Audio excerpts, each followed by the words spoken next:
ngize nendaba allegedly wengane zakwethu ake ngidlule la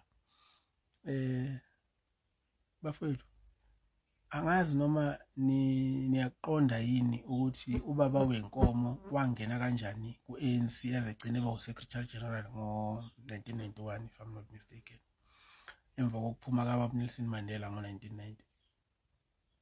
Wangena nge-back door. He was planted. So angazi noma niyaqonda yini futhi ukuthi washiya ipolitiki 1994 emva kokuthi kube ubaba uMbeki ozodeputizer ubaba uNelson Mandela as president. Bihambisana no de Klerk at the time. uDe Klerk washiya ngo-1996 naye. So washiya ubaba wenkomo waya ku-business. Wasebuya ngo-2012. Niyakuqonda yini ukubuya kwakhe ngo-2012 ukuthi what was the mandate? Was it just something that happened nje out of the blue, or was it planned? Kunalabantu ke bakwaGogo esinabo la ku TikTok. When we talk here, they come and rubbish everything that we say because they are protecting their party, not themselves, but they are protecting their party, which is captured. And they are protecting Ubaba Wenkomo, who is also working with the enemy. They are also protecting Fikile Mbalula, who has joined in now. Angeke be surprised if Fikile Mbalula is going to be the next president of the ANC, ahead of uNokuzana, Ubaba Paul Mpapatisi. Because bafethu thina asinamona, thina sikhuluma ngento esuke siyibona futhi siyisho nje ngoba injalo. So kulaba abanenhliziyo ezimbi abanomona nabangayithathi country yabo, they will never understand us. Njengamanje iDA mangabe qeda ukuvota last year sathi thina mangabe sithi sifuna ukuhlangana neANC kodwa hayi eka Ramaphosa, we want uRamaphosa out. People did not understand us. iDA came yazothi iMK neEFF iDoomsday. Now iANC is in this predicament ye budget right now because they bet on a wrong horse, of which is the DA. The DA negotiated for themselves to be inside the GNU. Now that they are inside the GNU, they want to renegotiate inside the GNU now, and they are using the budget. And the ANC people, they don't see the DA. The DA has got a bigger plan. The DA planned this thing long time ago. I've been saying this because ngayizwa ngobaba and ngiyamazi ubaba mayikhuluma into njengoba enze MK ubaba wayenziswa ukuthi he knew ukuthi these people, they want to come back and rule us again.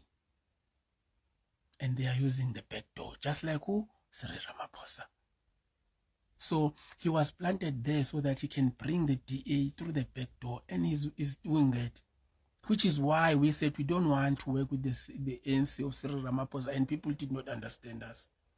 Ungathi ngoba uzoCyril ekhuluma esidlangalaleni ucabanga ukuthi into ayikhuluma esidlangalaleni iyafana nento akayenzayo or iyafana nemandate akanayo. Uzontshela ngophela bill, antshele ngo-NHI, antshele ngo-expropriation bill, and then wena bese ucabanga ukuthi that thing uyenzela wena. Ebese ucabanga ukuthi thina siyabheda. Watch this space. The ANC is under siege because they bet on a wrong horse.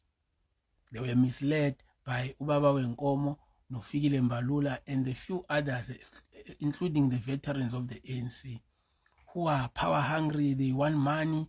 They want to I don't know. They want to be billionaires, all of them. Abanye basala ngo-1994 ukuzinegotiatela, so they've got a chance now to negotiate for themselves. So that's why they want to bring the DA through the back door. And it's very painful because sayisho lento many times, and nina makuthuki MK bese niyajabula nina be-ANC.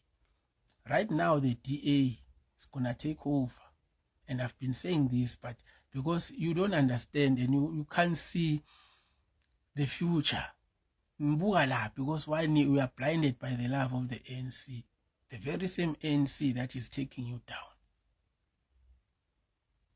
2026 nina nizobola induku because you are idiots, including labo gogo nomkhulu abalapha eqenjini lenu nonke niziphukuphuku. I-DA is working, i-DA busy yasebenza. They want to take over and you are helping them to do so, but it's fine. Angithi nina nazi kakhulu thina siziphukuphuku ezingafundile, ezingayithandi le country, ezi-corrupt. Sizobona ekugcineni ukuthi obani kahle kahle aba-corrupt, because this thing is moving and very very soon a lot will be revealed and a lot will be exposed. Sithule nje siyanibuka, obuclever benu, obufishane.